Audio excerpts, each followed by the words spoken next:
여러분 안녕하세요. 자, 이번에는요. 조선시대 가사죠. 누왕사 작품 바로 들어갈게요. 자, 본문을 들어가기 전에 중요한 부분을 먼저 간단하게 짚어보고 바로 본문을 들어갈게요.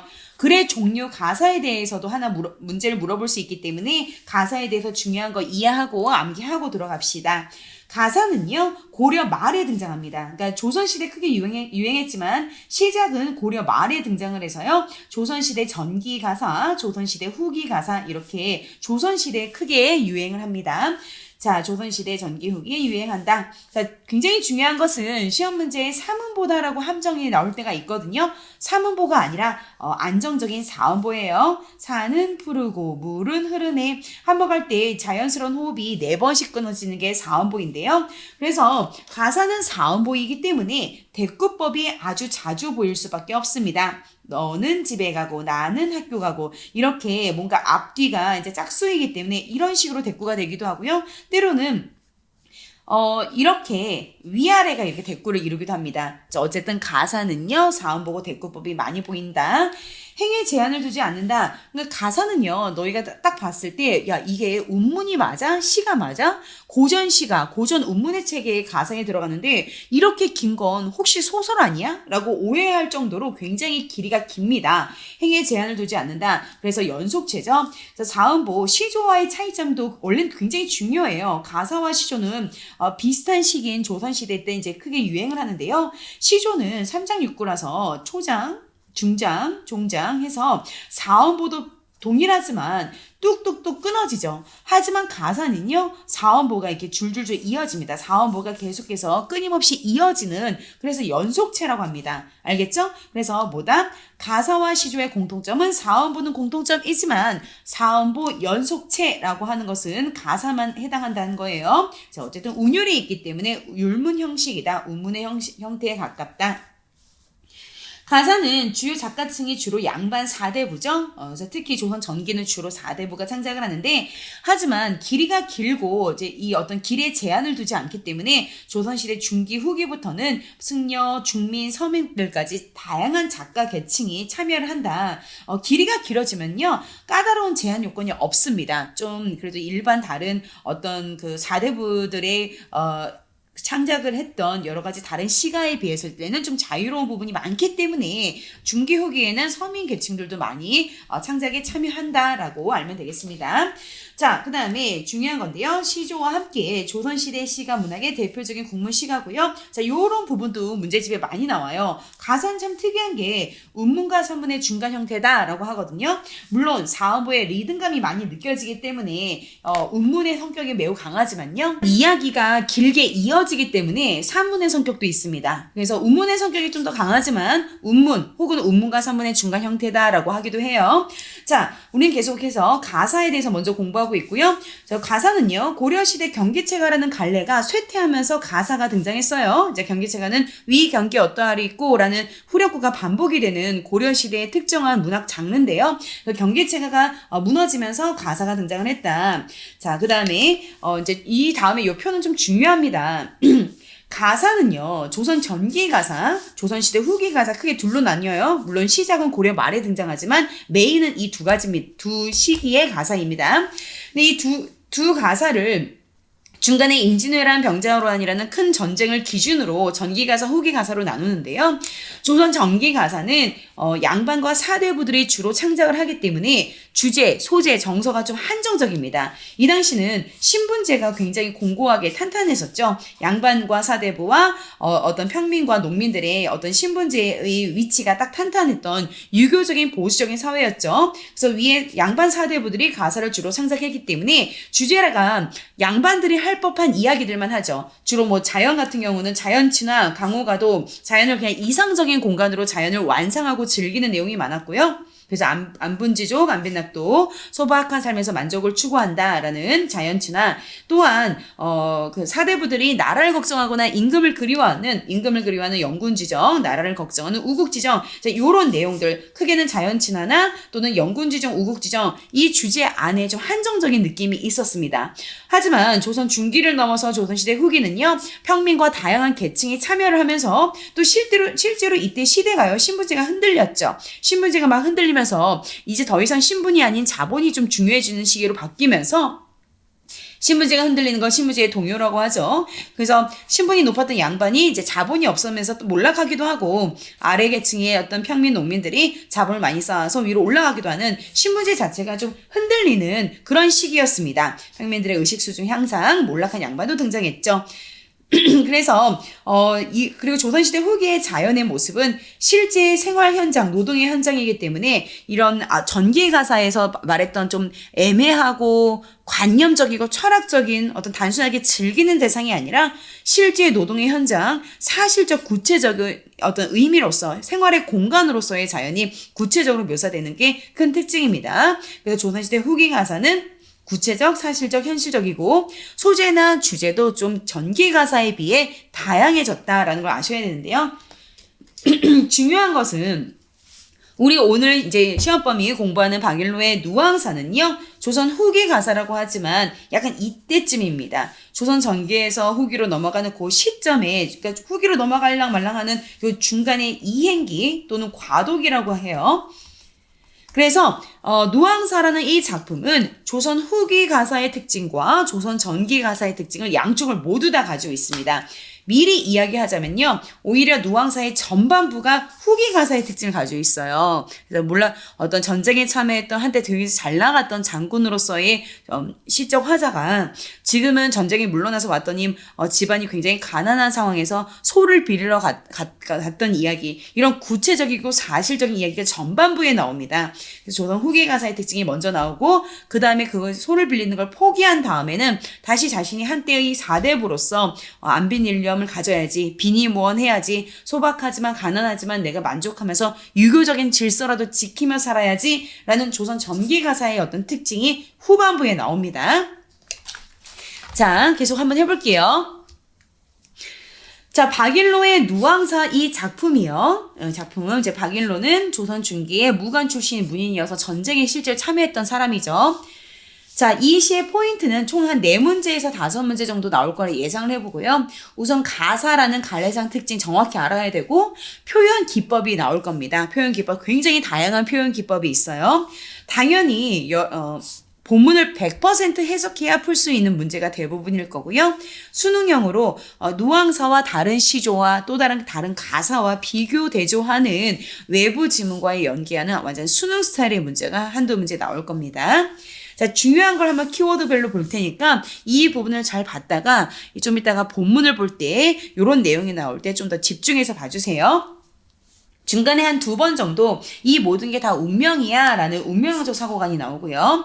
한자성어, 뭐 주제나 뭐 안분지조, 안빈낙도 이런 것도 다 한자성어지만 초반부에 가난하다라는 부분 나올 때 삼순구식이라고, 이제 이 삼순구식이 본문에 나오진 않습니다. 근데 우리 학교 프린트에 있어서 말을 해보자면요, 한순이 열흘 정도니까 30일 동안 9끼밖에 먹지 못한다. 굉장히 가난함을 말하는 삼순구식 한자성어.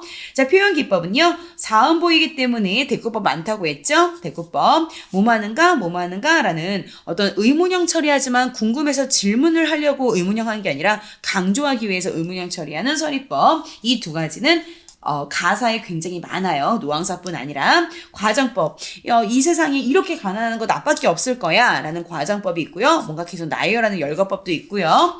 객관적 상관물은 중간에 어떤 새가 운다, 나도 슬픈데 저 새가 운다 라고 하면서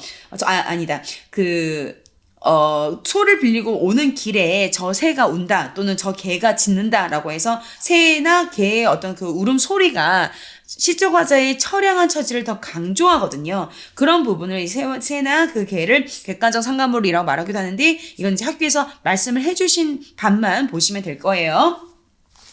이 시의 주제가 뭐냐? 빈이 무언이다. 가난할 빈, 가난해도 원망하지 않는다 라고 하기 때문에 가난을 하소연하고 한탄하는 부분도 있고, 하지만 나중에는 그냥 다 포기하지만 유교적인 질서라도 지키고 살 거야 라는 얘기를 하는데, 그 뒷부분이 주제가 됩니다. 안분지족, 안빈낙도 똑같은 말은 아니지만 다 비슷한 그런 유형이거든요. 안분지족, 안빈낙도, 소박한 삶에, 가난한 삶에도 내가 도를 추구하겠다. 가난해도 원망하지 않겠다. 이게 주제가 되는 거예요.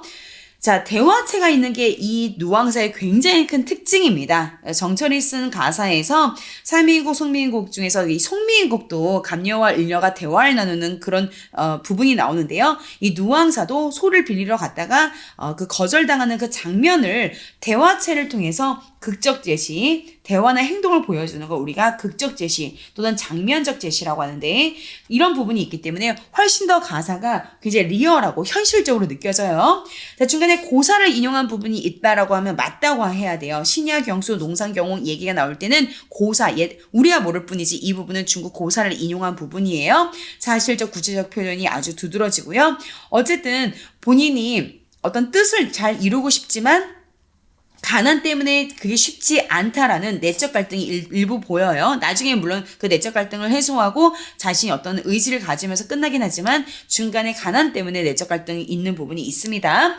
대조적인 대립적인 시어가 있는데요. 부귀영화, 따뜻하고 배부르게 먹는 온포라는 것과 비니무어는 좀 다 반대되는 개념의 시어예요.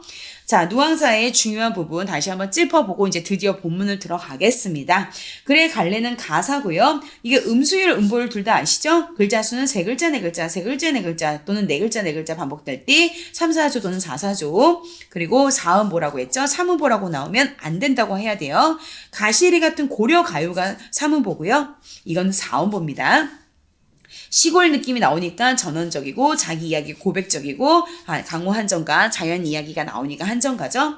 자연의 무처 안빈낙도 하면서 결국에는 충효 우에 신의를 지키겠다 유교적인 질서를 지키며 살아가겠다라고 해서 나중에는 마음을 다지면서 마무리합니다. 그래서 이게 주제에 해당하고요. 이런 부분이. 특징은 임진왜란 이후에 작가의 당면한 현실이 잘 드러나고 시대의 변화가 잘 드러납니다. 양반 사대부였지만 이제 더 이상 돈이 없으면 몰락할 수 있다라는 당시의 시대가 잘 드러납니다. 사대부와 농민 이 양쪽에서도 어디에도 환영받지 못하는 소외되는 괴로움을 절실하게 그리고요. 그 전에 전기 가사, 양반 가사가 가지고 있는 일부러 좀 아름답게 꾸미는 미화된 표현보다는 실감나는 표현이 많아서 이런 것들이 굉장히 누앙사가 기존의 가사와 다른 좀 센세이션한 부분이다. 기존의 양반 가사의 한계를 많이 벗어난 부분이 있다. 하지만 후반부에는 여전히 유교적 가치관을 지향하는 양반 가사의 한계를 가지고 있기도 한다는 거야. 그러니까 어떤 부분은 굉장히 사실적이고 새롭고 또 어떤 부분은 여전히 과거 사대부에 가졌던 그 주제의 한정적인 주제를 지향하는 한계를 가지기도 해요. 자, 이 시에서 가장 중요한 것은 전기 4대부 가사에서 후기 서민 가사로 옮겨가는 이 중간에 껴있다. 양쪽의 느낌을 동시에 가지고 있다. 그런 이행기적인 과도기적인 상태의 작품이다. 하지만 이거는 박일로라는 양반이 썼기 때문에 서민 가사는 아니고 양반 가사에 해당합니다. 자, 이 정도로 보고요. 일단 바로 본문을 이제 들어가겠습니다. 누황사라는 제목에서 이 누황이라는 것은요. 좁고 지저분하고 더러운 거리 또는 좁고 지저분한 어떤 집, 누추한 집 이런 뜻입니다. 이 시는 시적 화자가 한때는 굉장히 잘 나가는 사대부, 그것도 전쟁이 치러졌을 때 전쟁에 몇백 전에 참여했던 어떤 무신이었는데 전쟁이 끝나고 나서 다시 집으로 돌아오니까 시대가 많이 바뀌었고 그전과 다르게 가난이라는 것에 굉장히 이 괴로움을 느낄 수밖에 없는 그러한 처지를 자신을 이야기를 고백한 그런 이야기예요. 그런 가사입니다. 자, 바로 들어갈게요. 누황사, 누추한 집, 누추한 거리. 자, 서사, 본사, 결사. 아까 가사에서 이 얘기는 안 했는데요. 가사의 특징은 이제 서론, 본론, 결론처럼 서사, 본사, 결사. 자, 이렇게 돼 있어요. 이제 서사가 일부고 대부분 본사일 거고요. 마지막 결론처럼 결사가 있는데 서사, 본사, 결사가 어디서 끊어지는지도 한번 보세요. 자, 맨 처음에 서사를 들어가겠습니다. 서사는 여기에 해당합니다. 자, 어리고라고 해석하면 안 되죠? 우리 중세 문법에서 배웠지만 어리석고, 어리다가 예전에는 어리석다의 뜻이었죠.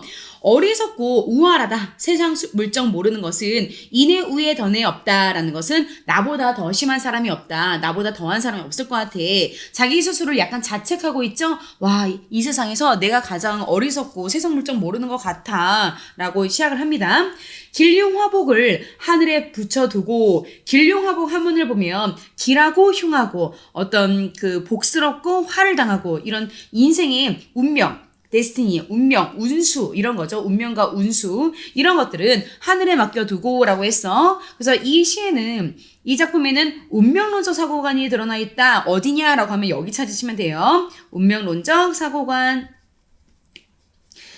자, 이 세상의 모든 어떤 운을 하늘에 붙여두고 하늘에 맡겨두고 누항 좁고 지저분한 그런 거리, 가난한 사람들의 거리의 깊은 곳에 초가집이죠. 그래서 이런 네모한 것들도 되게 초라하고 가난함을 상징하는 그런 소재들이야.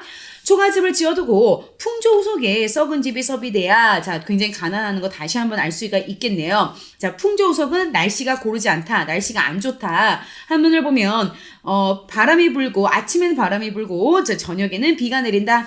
고르지 못한 날씨를 말하죠. 이 고르지 못한 날씨 어떻게 돼요? 나뭇잎이 되게 축축하게 젖어 있죠. 그것을 섭은 땔감이에요. 섭은 땔감. 그 축축한 날씨에 축축한 나뭇잎을 땔감으로 사용해 굉장히 가난하다는 거죠. 그러니까 어쩔 수 없이 이런 땔감을 쓴 겁니다.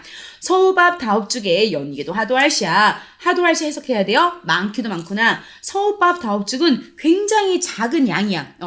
밥과 죽이 이 호비라는 것이 굉장히 작은 용량이거든요. 가난한 살림에서 굉장히 적은 음식에 연기가 많기도 많구나. 더욱더 서러움을 느끼죠. 자, 우리도 뭐야? 막 고기 구워 먹을 때 연기 나면 또 좀 괜찮지만 정말 저렴한 어떤 버섯 이런 거를 구워 먹는데 막 연기가 막 많이 나고 고기 타는 냄새가 나. 다른 사람들은 와, 되게 맛있는 거 먹는가 보다 할 수 있겠지만, 이 좁은 아주 초라한 그것도 작은 양의 음식을 먹는데 마치 많은 양을 먹는 것처럼 연기가 많이 난다? 자, 이런 게 더 서럽게 느껴지겠죠? 하도랄시야, 연기만 많구나. 자, 계속 느낌이 오겠지만, 사음보 느껴지죠? 소밥, 다업죽에 연기도 하도랄시야. 전체적으로 사음보가 줄줄 이어지는 사음보 연속체입니다. 그래서 사음보까지는 시조와 가사의 공통점이지만, 사음보 연속체다라고 하면 이것은 연속체라는 말이 붙으면 가사에만 해당해요. 자, 계속 읽어볼게요. 설대인 덜대운 숭늉의 빈배만 속일 뿐이로다. 자, 내가 너무 배고픈데 내가 내 스스로 배를 속인대. 나는 밥을 많이 먹었어. 이렇게 속인다. 굉장히 가난함에 참 비참한 상황이죠. 내 생에 이러한다 한들 장부의 뜻을 옮길 수 있을까? 옮길런가? 옮기지 않겠다. 자, 서리법, 이 시에 서리법이 많이 보이고요. 장부에 대해서 질문을 많이 나오는데, 이 사람이 한때 수백 전의 전쟁에 참여했던 어떤 장군이었죠. 대장부라는 거는 거기서 온 말이에요. 내 생애가 이렇게 구차하고 가난해도 내가 가지고 있었던 대장부의 뜻을 바꿀 것인가? 아니라는 거죠. 안빈일념 주제에 해당하죠. 자, 주제에 해당은 발표할게요. 자, 안빈일념, 안빈낙도와 비슷한 뜻이야. 안빈낙도, 안분지족, 안빈일념 다 비슷한 뜻이야. 소박한 삶, 가난한 삶에서도 만족을 추구하면서 내가 어떤 정신적인 뜻을 지키며 살겠다. 이제 이런 게 안빈일념인데, 안빈일념을 내가 아무리 가난하더라도 적더라도 내 마음속에 항상 품고 있어. 자, 수의로 올바른 뜻을 따라 살고 싶었는데, 근데 가난 때문에 날이 갈수록 쉽진 않다라는 뜻이야. 자, 수의, 해석하셔야 돼요. 수의는 옳은 일을 쫓아 산다라는 뜻이고, 저하다, 뜻대로 잘 되지 않는다. 자, 이게 다시 한번요. 나는 가난하더라도 그래도 내가 한때 잘 나갔던 대장부였고, 그래도 내가 한때 사대부였는데, 그래서 내가 안빈일념이라는 어떤 큰 뜻을 가지고 살고 싶은데, 정신적인 어떤 그런 뜻을 지키고 살고 싶은데, 올바른 일을 쫓아 살고 싶은데, 이 가난과 배고픔 때문에 날이 지나갈수록 이게 참 쉽지는 않네. 라고 해서 어떤 가난함에 대해서 얘기하면서 서사를 이제 시작을 했지요. 자, 이제 본사를 들어갑시다. 본사가 가장 길겠죠. 가을이 부족한데 봄이라고 유여 거꾸로 하면 여유죠. 봄이라고 여유가 있겠냐? 주머니가 비어있는데 병은 술병이야. 술병 안에 술이 담겨 있겠냐? 서리법이 있는 거죠. 자, 여기 봤을 때 이런 식으로 지금 대꾸가 보이고 있죠. 대꾸법은 어떤 리듬감이 두 개씩 짝을 이루는 그런 안정적인 리듬감을 주는 건데요. 대꾸법 굉장히 자주 나옵니다. 자, 뜻을 보면은 이 말하기 방식을 보면 가을도 부족한데 봄이라고 여유가 있겠어? 라는 게 뭐야? 자, 우리가 농촌에서는 가을이 정말 풍요로워요. 가을에는 모든 것을 추수하고 농작물부터 과일부터 다 어떤 열매를 걷어들이는 그런 계절인데, 이 사람은 지금 가난해서 가을도 식량이 부족해. 그런데 봄은 원래 좀 있는 집들도 좀 가난한 계절이거든요. 보릿고개라고 해서. 근데 이 사람 뭐라고 말하고 있어? 야, 남들은 다 풍족한 가을이야. 근데 나는 가을도 먹을 게 없어. 근데 하물며 봄이라고 여유가 있겠어? 봄은 더 심각하겠죠. 약간 컨셉이 어떤 컨셉이냐면, 야, 나는 덧셈 뺄셈도 못하는데, 미적분을 내가 어떻게 하겠어. 막 이런 거야. 자, 가을이 부족한데 봄이 어떻게 여유가 있겠으며 주머니가 비었는데 곡식 주머니에 곡식, 쌀도 없는데 술병에 술은 이제 사대부들의 어떤 풍류에 해당하죠. 풍류, 즐기는 걸 해당하는데 아니 나는 지금 곡식 주머니에 먹을 수 있는 주식, 곡식도 없는데 술병에 술이 담겨 있겠어? 굉장히 가난한 처지죠. 대꾸법. 빈곤한 가난한 인생이 이 세상의 천지간의 나뿐인 것 같아. 표현 기법을 보면 과장법도 이 글에 있다라고 나오는데 이런 부분이 과장법이라 할 수 있어. 이 세상에 가난한 사람 뭐 이 사람 말고도 더 있을 텐데 이 세상에 나만 이렇게 가난해 라고 말하고 있네. 기한. 자, 한번 보면은 배고픔과 한이 추운 거죠. 배고픔과 추위 아셔야 돼요. 안 좋은 거죠. 배고픔과 추위가 절신, 내 몸을 다 끊어낸다. 절절 끊어낸다 하더라도 배고픔과 추위가 내 몸을 이렇게 괴롭힌다 하더라도 일단심을 잊을 수 있겠는가? 잊으면 되겠는가? 없다. 일편단심, 일단심 이런 것들도 아까 안빈일령과 비슷한 뜻이야. 어떤 나라에 대한 일편단심, 어떤 사내 대장부로서의 어떤 내 마음, 정신적인 뜻 이런 걸 잊으면 되겠는가? 그러니까 이 사람 계속 약간 내적 갈등이 있는 거죠. 나는 그래도 사대부로서의 마음속에 자존심과 뜻이 있는데 자꾸 배고픔 때문에 지금 그게 쉽지 않은 그런 상황들이야. 자, 과거 회상이 나옵니다. 과거 회상 있는 부분 찾으세요 하면 이제 여기 찾으면 되는데요. 분이망식. 망신이라는 것은 이게 망신이라고 말이 있어서 나쁜 뜻이 아니야. 이 사람이 한때 전쟁에 참여했던 장군이었죠. 자, 의로움에 분발하여 내 몸을 잊어버리다. 내 몸에 어떤 목숨을 잊는다라는 것은 전쟁에 참여할 때 목숨 걸고 싸웠다는 뜻이야. 의에 분발하여 나의 몸을 돌보지 않고 죽어야 말려 여겨는 내가 전쟁에서 죽겠다는 각오까지 하고 용기 있게 내가 싸웠었다라는 얘기야. 분이망신하여 죽어야 말겠다는 마음을 먹어. 우탁우랑은 전쟁에서 군인들이 가지고 있는 그 배낭 같은 거야. 전대와 망태라는 것이 군인들이 전쟁에서 가져가는 어떤 그런 배낭이나 주머니 이런 뜻이야. 우탁우랑이 줌줌이를 모아놓고 전쟁에 참여했을 때 가방에 뭘 넣었겠어요? 어떤 비상 식량 같은 거, 식량들을 이렇게 조금씩 모아놓고 전쟁에 참여했겠죠? 그걸 회상하는 거야. 병가오제, 임진왜란에 5년 동안 참여했던 임진왜란 얘기하는 거야. 내가 병가오제에 참여했어서 감사심, 이 감사가 감사해요. 그 감사가 아니라 감히 죽겠다는 마음을 먹었다. 나쁜 뜻은 아니죠. 나라를 위해서 내가 죽겠다는 마음까지 가져서 내가 싸웠었다. 나 그런 대단한 과거가 있다. 이 시서별도 어렵지 않아요. 자, 시가 시체고 혈이 그 피죠, 피. 시체를 밟고 피를 건넌다. 그러니까 수많은 전쟁에서 수많은 시체들을 밟아서 내가 무려 몇백 전의 전쟁을 치렀던가, 진해 연고 치렀던가, 나는 그런 과거가 있어. 무신으로서 굉장히 대단했던 과거가 있죠? 그것을 회상을 하는 거야. 그런데 지금 어때?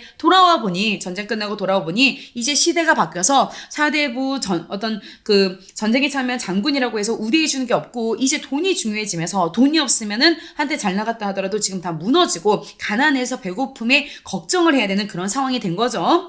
자, 그래서 뭐라고 하냐면 일신이 여가 있어 일갈 돌아볼 수 없다. 일신 내 한 몸이 여유가 있지 않죠. 이 사람은 지금 자기 한 몸 건사할 그 힘도 없죠. 내 한 몸이 여유가 있어서 우리 집안을 돌아볼 수 있겠어? 없다는 거야. 나도 못 돌보는데 내가 어떻게 우리 집안을 돌보겠어? 아까 가을이 부족한데 봄이라 유효하야? 이런 뜻과 비슷해. 이런 말하기 방식과 비슷해. 일노장수는 노주분을 잊었다. 자, 이 사람 과거에는 진짜 한때 굉장히 잘 나갔기 때문에 수많은 어떤 하인들, 종들이 있었겠죠. 근데 지금은 이 사람 말 들을까요? 권력도 없고 돈도 없는데 말 잘 안 듣겠죠. 예전에 있었던 지금 늙은 일노장수, 늙은 하인은 이미 노주분, 주인과 노비가 서로 지켜야 될 예의, 분수 이런 걸 다 잊었겠죠. 이제 막 나 쌩까겠죠. 그죠? 고여충급을 어느 사이에 생각할 수 없다. 고여충급은 과거에 어떤 그 하인이나 종들이 그 집안의 주인 어르신에게 농사의 때때에 맞도록 계절이 왔으면 이제 알려주는 그런 역할이 있었대. 특히 이제 봄에 농사일이 가장 많지. 씨 뿌리고 농사일이 많으니까 주인날이 봄이 왔습니다. 이렇게 하인들이 원래 알려줘야 되거든. 근데 지금 이 사람은 하인들도 없고 그나마 남아있는 사람도 다 쌩까고 있는 상황이잖아. 그러니까 얘가 뭐라고 해? 고여충급은 봄이 왔다고 나에게 고해줄 하인을 어느 사이에 생각할 수 있을까? 없다는 거야. 나에게 그런 하인들은 다 도망가고 없어, 지금. 경당문노 이거 알아야 돼. 경당문노는 당연히 이 사람도 이 시적 화자도 알고 있어. 내가 과거를 생각하지 않고 이제는 내 스스로 농사를 지어야 된다. 그래서 농사 짓는 일은 내가 과거에 안 해봤으니까 이제 이거는 하인, 종들이 평민들, 농민들 종에게 농사 짓는 일은 하인과 종에게 물어보는 게 마땅하다는 거 나 알고 있어. 그래서 나 물어볼 거야. 나 자존심 안 세우고 그래 경당문노야. 밭 가는 일은 마땅히 하인에게 물어봐야 되는 거 알기 때문에 나 이제 물어봐서 직접 농사 나도 짓고 싶거든. 그런데 이제 그 물어볼 하인이 없다는 얘기를 하는 거야. 여기서도 좀 세심하게 문제가 나올 수 있는데 뭐 이 시적 화자는 끝까지 자존심 때문에 농사는 직접 안 지으려고 한다. 이런 말은 틀려. 이 사람은 어느 정도는 좀 상황을 받아들인 상황인데 문제는 하인도 없고 뒤에 보면 소도 없어서 하고 싶어도 못하는 그런 상황이야 지금. 자 계속 읽어볼게요. 군경가색이니 자, 이거 꼭 해석해라. 군경가색은 내 스스로, by myself, 내 스스로 농사 짓는 것이 내 분수에 맞다. 내가 이제는 이 상황에서는 군경가색, 내가 스스로 마땅히, 내 스스로, 내가 예전에 신분이 높았지만 농사를 지어야 한다. 그게 내 분수다라는 걸 나 지금 알고 있어. 군경가색이라는 거. 이제 이게 이제 분수는 여기 있죠. 내 스스로 직접 손 걷어서 농사를 지어야 되는 게 내 분수인 줄 이제 나 알고 있어. 그래서 신야경수 발표할게. 신야경수와 농상경홍을 나는 이런 두 사람을 천타할 수 없지만 자 이거 중국 고사를 인용했다. 고사 옛날 이야기야. 예전 이야기 중에서 신야경수와 농상경홍은 굉장히 신분이 높고 훌륭한 사람이었는데 직접 농사를 지었던 늙은이로 유명하거든. 은나라의 이윤과 진나라의 진승이란 이야기 스토리 속의 이야기를 가져왔을 때 고사를 인용했다고 해. 그래서 이 글에 고사 인용한 부분 있다고 하면 맞다고 해야 돼. 자 다시 돌아와. 나는 이야기 속의 신야경수와 농상경홍 이들을 직접 농사 지은 이 사람들의 이야기 난 그들 천하다고 생각하지 않아. 그래 나도 농사 짓고 싶어. 그런데 아무리 갈고자 한들 밭을 간다고 하죠. 아무리 밭을 갈고 농사 짓고 싶어도 내가 도대체 어느 소로 갈로 송고 서리법 계속 나오죠. 어느 소로 갈겠냐. 내가 재산이 없으니까 소가 없다. 소가 없으면 옛날에 농사 못 지었거든. 자 다음 본사 3로 넘어가자. 한계태심 가뭄이 매우 심한 거야. 게다가 날씨까지 안 도와줘. 가뭄도 심하고 이거 조금 시간이 이제 지나면 농사 봄에 밭갈이 하는 시간이 다 놓치거든. 이제 빨리 할 거면 빨리 해야 되는데 이제 소가 없는 상황이죠. 한계태심은 가뭄이 못 심하다. 디테일한 단어 하나하나 다 암기해야 돼. 자 시절이 다 늦은데 농사 짓는 시간이 막 타이밍이 지나고 있어. 자 그런데 가뭄이 심한데 다행히 잠깐 비가 내린 거야. 그 이상 더 마음이 급해지겠죠. 서쪽 높은 논에 잠깐 갠 열비에 열비는 잠깐 지나가는 비야. 계속 내리는 게 아니라 잠깐 2, 3일 정도 잠깐 달콤하게 비가 내렸어. 자 봄에 농사 지을 때는 비가 있어야, 그러니까 물이 있어야지 이 밭갈이를 할 수 있거든? 그러니까 이 사람 마음이 급하지. 빨리 이제, 비가 내렸으니까 이 빗물을 잘 모아두고 어디에선가 소를 빌려서 농사를 빨리 지어야 되겠죠. 이게 마지막 라스트 찬스잖아. 도상무원소를 이제 비가 막 내리니까 이제 길거리에 땅에 막 물이 흐를 거 아니야. 도상무원소의 자체의 뜻은 근원 없이 지면에 흐르는 물이거든. 이 빗물을 반만 데워두고 한쪽에 이렇게 잘 모아둔 거야. 뭐 웅덩이나 바가지 같은 곳에 잘 데워놓은 거야. 이제 비를 키핑한 거야. 농사지는 물을 좀 잠시 빨리 키핑을 하고 이제 어떻게 해야 돼? 누구한테 소 빌리지? 아 맞다. 며칠 전에 지나가는 이웃 중에 한 명이 나에게 너 한번 내가 소 한번 빌려줄게 라고 말했던 게 기억이 나서 아 맞다. 그 집을 찾아가는 거야 지금. 자 읽어볼게. 소 한번 줄게 라고 진지하게 말한 건 아니고 엄섬이 엉성하게 대충 빈말이겠지. 빈말로 누군가 나한테 했는데 우리의 시적 화자는 순수하게 그 말이 진짜인 줄 알고 가서 찾아가는 모습이 나와요. 자, 소 한 면 주면은 내가 시적 화자한 게 아니라 이웃에 누가 얘기를 한 거죠. 이웃이라고 할게요. 그냥 이웃에 어떤 사람이 이제 우리보다 시적 화자보다 훨씬 더 경제적 여유가 있는 사람이겠죠. 그래서 이제 우리 주인공이 되게 친절하다고 여겼던 그 집에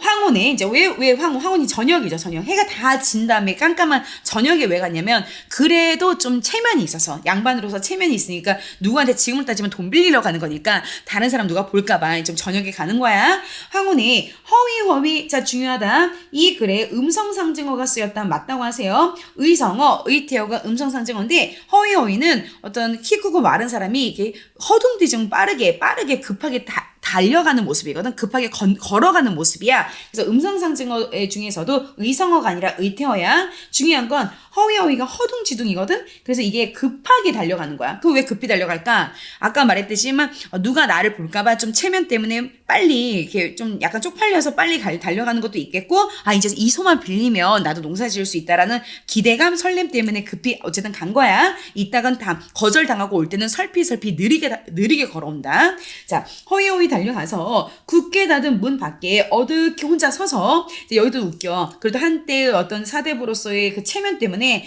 노크를 못해. 띵동띵동, 저기요, 소 좀 빌려주세요. 이렇게 말 못하고 그냥 기침만 해. 이게 기침을 한다? 큰 기치 아하미를 굳이 따지면 음성상징어라 볼 수도 있어. 그래서 학교에 따라서 여기는 의성어라고 말할 수도 있으니까 학교 프린트 봐라. 큰 기침 아하미를 양끝으로 외워야 돼. 자, 별 중요한 뜻은 아닌데 시험에 많이 나와.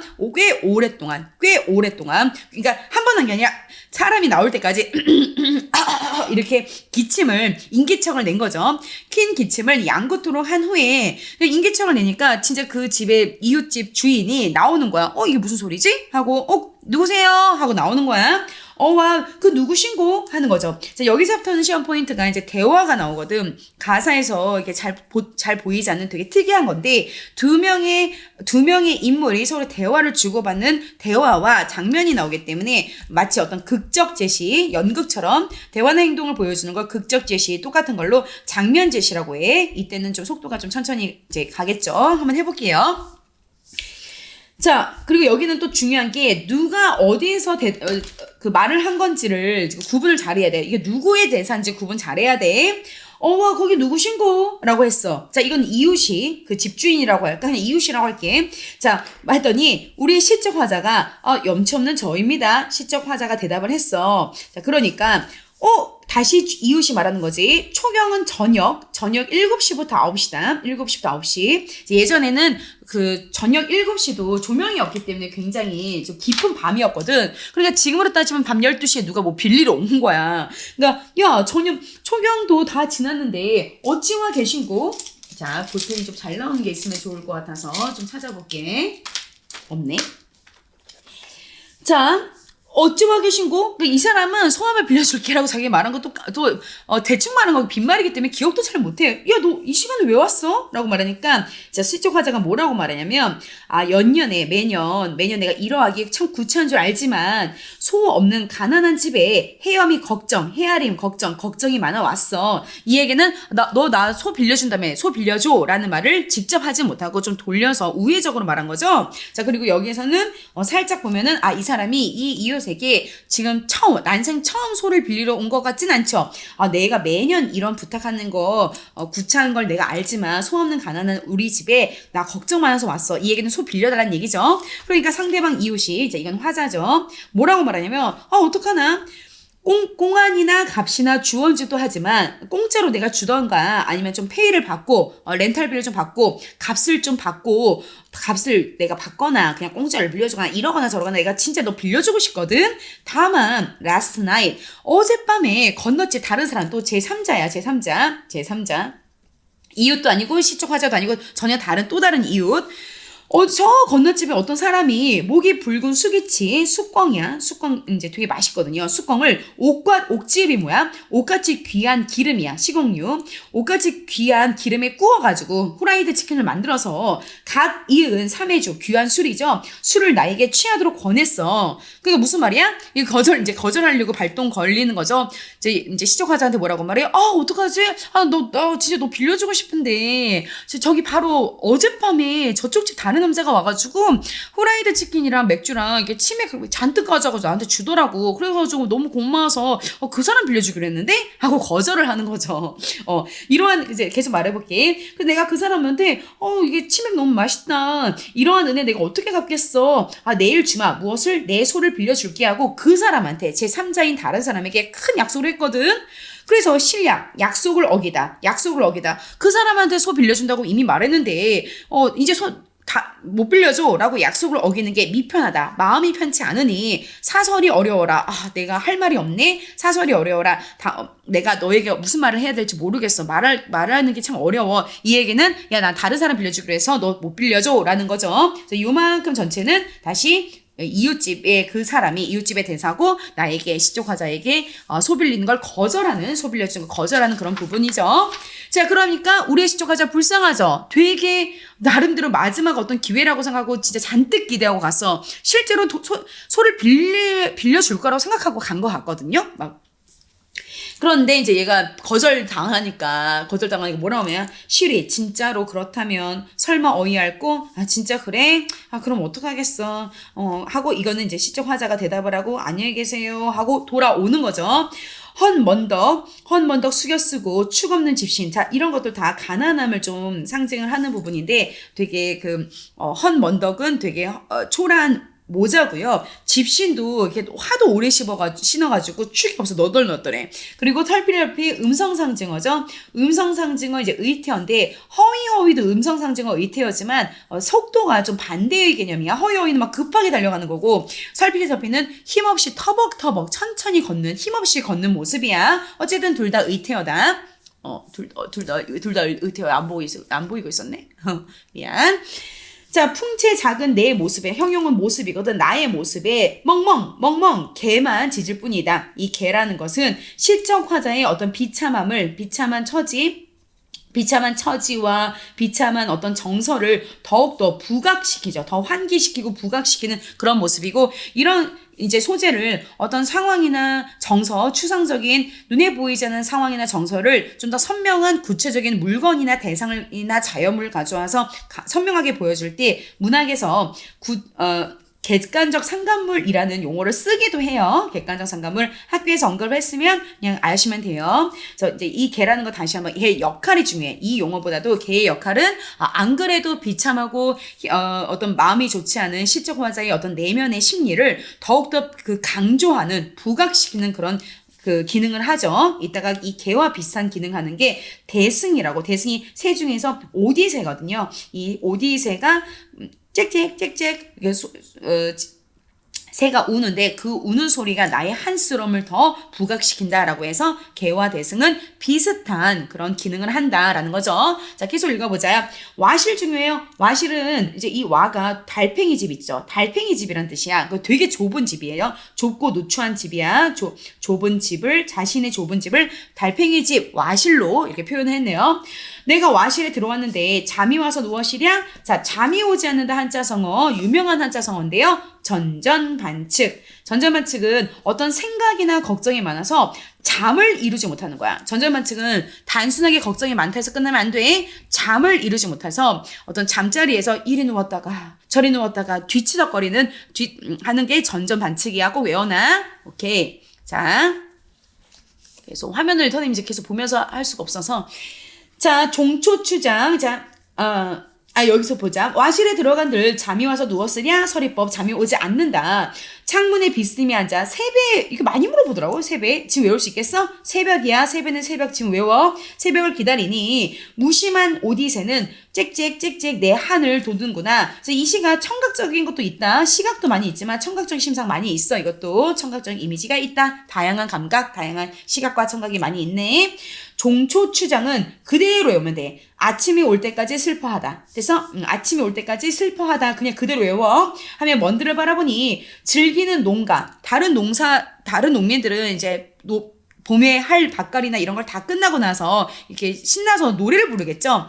다른 농민들이 부르는 그런 노래소리도 나에게는 즐겁게 들리지 않는다. 흥이 없게 들리는구나. 세상 물정 외워라. 세상 물정 모르는 나의 한숨은 네버스탑 그칠 줄 모른다. 아유, 아까운 저 소비는 벽보님도 좋으시고 더 안타깝죠. 자, 이 소비라는 것은 농기구 중에 쟁기인데요. 농기구 중에 이제 쟁기인데 이 사람은 소빌리러 가기 전에 농사를 지을 수 있을 줄 알고 미리 이게 농기구를 슥슥 갈아놓은 거야. 되게 날카롭게 모든 풀을 잘 베일 수 있도록 잘 갈아놔서 자기 방에 벽에다 이렇게 걸어놓은 거야. 이렇게 걸어놓은 거야. 근데 그걸 딱 봤는데 더 참 비참하고 더 마음이 좋지 않겠죠. 이 벽보님은 뭐냐면 이 농기구 쟁기의 이 엣지 있죠. 여기 되게 날카로운 이 칼날 여기를 말하는 거야. 와, 아까운 저 소비는 벽보님도 저 날카로운 칼날이 참 좋구나, 날카롭구나. 와, 저 정도면 가시 엉킨 묵은 밭도, 논밭도 용이 very easily 쉽게 갈 수 있을 텐데 뭐 어떻게 소음 못 빌렸으니까 농사 못 짓지 뭐. 허당 방벽에 빈집 벽 한가운데 쓸데없이 걸려있구나, 더 쓸모없게 걸려있구나. 아이고 충경, 봄가리, 봄에 해야 될 농사일도 이제 어차피 시간이 다 놓친 거야. 타이밍 다 지나간 거야. 거의로다 후리쳐 던져주자 하고 자포자기 포기한다. 자포자기 포기라는 것도 좀 조심해야 되는 게 전부 다 인생 자체를 다 포기한 건 아니고 농사를 지으려고 노력했지만 그냥 농사 짓는 건 그냥 포기를 한 거야. 알겠죠? 나중에 그래도 어떻게든 자신이 한때의 사대부로서 유교적인 어떤 자존심 이런 건 지키고 살겠다고 하면서 이제 이 뒤에는 어떻게든 마음을 좀 다잡으려고 노력하니까 전부 다 싹 다 포기하는 건 아니고 농사를 좀 포기하는 부분이야. 자, 본사 6번으로 넘어가 보자. 자, 이제 다시 다른 맥락으로 말해요. 자, 농사는 이미 다 끝났고 이제 내가 원래 가졌던 그래 아무래도 뭐 굶어 죽을 때 굶어 죽더라도 자연친화, 안분지족, 안빈낙도 또 임금에게 충성하고 부모에게 잘하고 친구와 형제끼리 우애에 있게 지내는 유교적으로 지켜야 될 어떤 최소한의 어떤 그런 덕을 내가 지키고 정신적인 신념이라도 지키고 살 거야 라고 하면서 후반부가 오히려 조선 전기의 양반가사의 특징을 좀 가지고 있어. 자, 여기까지가 되게 구체적이고 현실적이었다면 그래서 조선시대 후기에 어떤 새로운 모습을 많이 보였다면 오히려 후반부가 조선 전기 양반가사들의 어떤 가사의 한계를 결국 넘어서지 못했다는 평가가 있을 정도로 조선 전기 양반가사의 특징이 이제 나온다. 자, 읽어볼게. 강호의 큰 꿈, 한이 아니죠. 큰 꿈을 꾼 지도 내가 오래다. 자연 속에서 자연과 벗살아 살겠다라는 큰 꿈을 꾸고 내가 자연에 들어온 것도 꽤 오래됐는데 아유 구복이 자, 입과 배죠. 그러니까 배고픔을 말하는 거야. 먹고 사는 거. 먹고 사는 것들이 위로 문제가 되어 어집어 잊었다. 이것을 잊고 살았구나. 자연과 더불어 살겠다는 큰 멋진 꿈을 꾸고 내가 자연에 들어왔는데 내가 가난 때문에 먹고 사는 것이 문제가 되어 그걸 내가 이 원래의 뜻을 잊고 살았네? 이제라도 내가 다시 기억해야지 라는 말이 나올 거야.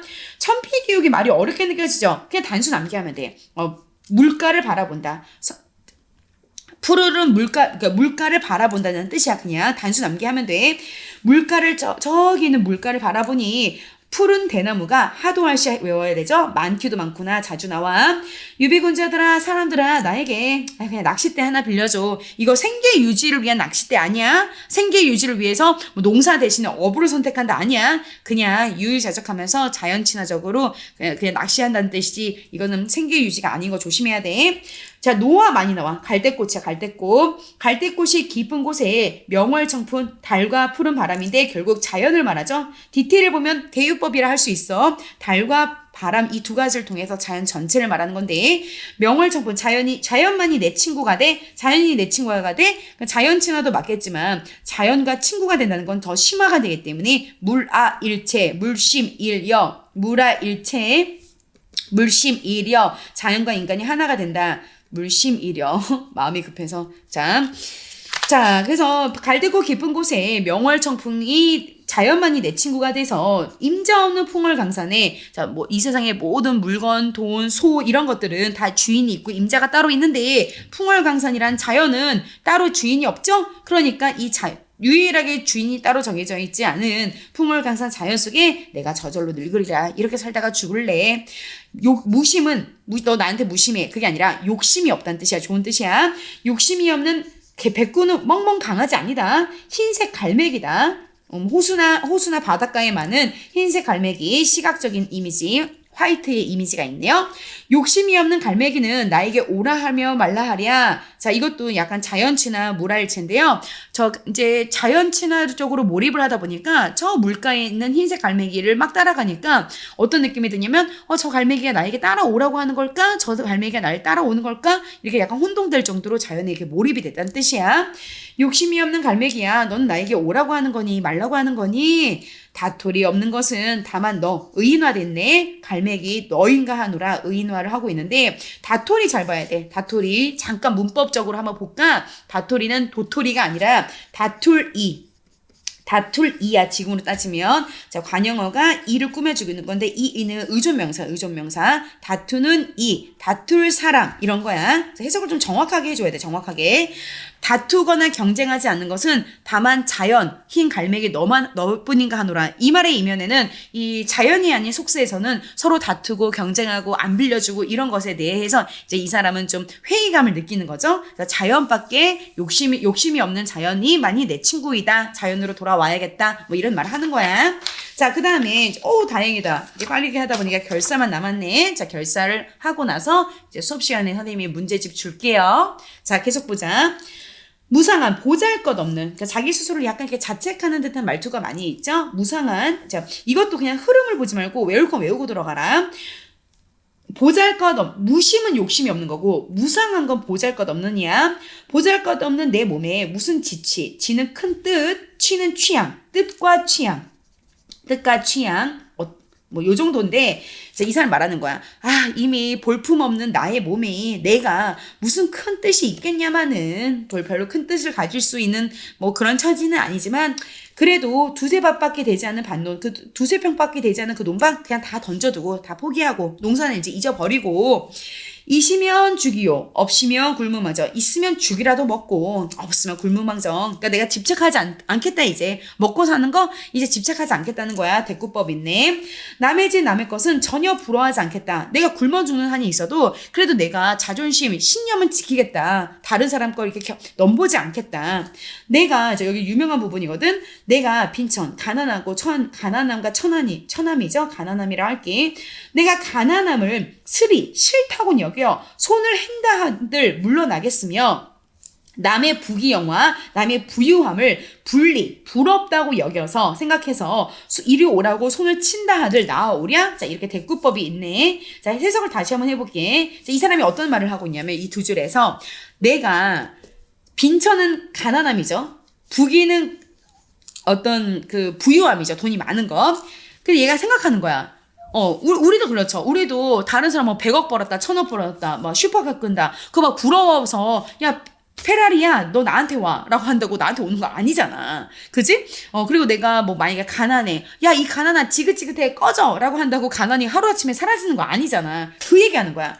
내가 가난함을 싫다고 여겨서 야 가난함아 너 저로 가 빨리 꺼져 저로 가 손을 한다고 해도 가난이라는 게 네 알겠습니다 하고 물러가겠어? 아니라는 거죠. 또한 남의 부귀영화, 남의 명예, 돈, 부유함 이런 것을 분리 해석해라. 부럽게 여겨서 야 나한테도 와 일로 오면 안 돼? 일로 와줘 라고 손을 이렇게 친다 한들 걔네가 나에게 오랴? 서리법. 오랴? 서리법이죠. 오지 않겠죠. 그러니까 이건 다 운명이야. 내가 노력한다고 되지 않아. 인간의 어떤 일이 명이 운명, 데스티니야. 운명 밖에, 운명 이외에 삼기다는 만들어지다 이런 뜻이죠. 인간 세상 어떤 일이 이 운명 밖에 만들어졌을까? 서리법. 모든 게 다 그런 게 없다.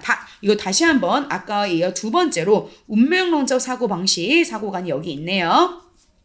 자, 비니무언이 이 글 전체의 주제야. 자, 비니무언 물론 이제 비슷하게 안분지족, 안빈낙도, 안빈일념도 다 주제에 해당하지만 핵심 주제는 이거야. 가난할 빈, 없을 무, 원망하다. 가난해도 원망하지 않겠다. 이게 결국엔 주제가 되는 거야. 이 글이 맨 처음에 이제 어떤 가난해지는 가난한 처지를 얘기하고 소를 빌렸다가 까이는 그런 내용들 있죠. 그러고 나서 다시 어떤 유교적인 질서를 얘기하면서 자연친화 얘기하고 안분지종 얘기하고 유교적인 신념 지키겠다 얘기하고 가난해도 내가 원망하지 않는 삶을 정신적인 어떤 신념이라도 지키겠다 이런 얘기를 하죠. 그래서 이 두 가지 파트를 얘기하는데 주제는 어디에 가깝냐? 여기에 더 가까운 거야. 주제는. 오케이. 자, 계속 끝까지 하고 영상 마무리할게요. 자, 비니무언을 참 어렵지만 비니무언 쉽지 않죠. 가난하지만 누구도 원망하지 않고 내가 신념 지키는 거 쉽진 않겠지만 내 생에 이러한 거, 내 생에 이렇게 구차하고 가난해진 거 서러운 뜻은 없다. 단사표음도 좀 어떤 거냐면 소박해도 소박한 옷 음식이야. 소박한 삶, 소박한 음식. 자, 소박한 음식이야. 하나씩 볼까? 단촐한 음식과 표주박에 담긴 음료. 표주박이 이제 이런 바가지죠. 그림이 뭐냐면, 이제 표주박, 이런 표주박 바가지에 있는 음료, 물. 그러니까 단사표음 이제 중요한 건데, 그죠? 가난한 생활, 자, 단초란, 대나무 통에 들어있는 아주 소박한 밥과 표주박에 담긴 물, 소박한 음식이라도 내가 이걸 만족할 거야. 그 비슷한 뜻 뭐죠? 안분지족, 안빈낙도, 안빈일념, 이런 것들, 이것도 만족할 거야. 비니무원할 거야. 평생에 하나의 뜻이 아니라 큰 뜻이죠. 내가 가지고 있었던 평생의 큰 뜻이 원래부터 온포에는 없었어. 자, 따뜻할 온, 배부르다 포. 따뜻하게 입고 배부르게 먹는 거 부귀와 비슷해. 온포는 부귀와 비슷해. 내가 어차피 럭셔리하게 사는 거 나는 원래부터 그렇게 욕심 없었어. 태평천하에 충효를 이를 삼아 화영제하고 신붕어 할 거야. 자, 충효, 부모에게 임금한테 충성하고, 부모한테 효도하고, 형제끼리 화목하게 지내고, 친구끼리 믿음 있고, 이것도 싹 다, 사대부로 하면 꼭 지켜야 될 유교적인 신념이죠. 유교적인 어떤 신념, 유교적인 질서, 이런 정신적인 측면, 이런 것만 내가 잘 지키고, 나머지 가난함, 이런 거는 그냥 별로 신경 쓰지 않고, 그냥 살래. 라고 하면서 유교적인 신념으로 마무리하는 거야. 자, 다시 한번. 충효를 일삼아 화영제 신붕우를 왜다 하리 누가 있으리요? 서리법. 자, 이런 유교적 질서 지키는 걸 잘못됐다고 말할 사람이 누가 있겠어? 아무도 없지. 그러니까 나는 이런 유교적인 신념이라도 지키고 살 거야. 이런 거죠.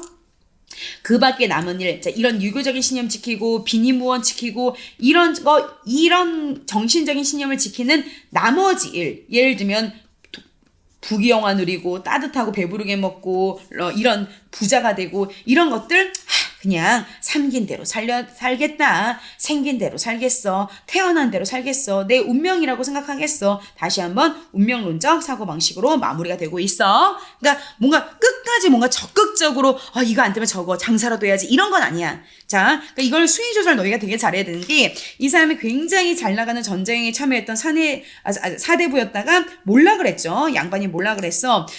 그랬지만 직접 농사를 짓는 거를 거부하진 않았어. 그래, 시대가 변했으니까 소를 빌리고 내가 예전에 하인들한테 시켰던 농사 나 직접 지을 거야. 군경 가서 할 거야. 까지는 받아들였는데 몇 번 시도를 했거든. 나름 노력을 했거든. 근데 그게 이제 잘 안 되니까 그때는 이제 포기하고 그냥 자연 속에서 안분지족하면서 비니무원하면서 여러 가지 유교적인 사대부가 지켜야 될 질서를 지키면서 그냥 살래. 운명에 내 인생을 그냥 맡길래 하고 끝난 거야.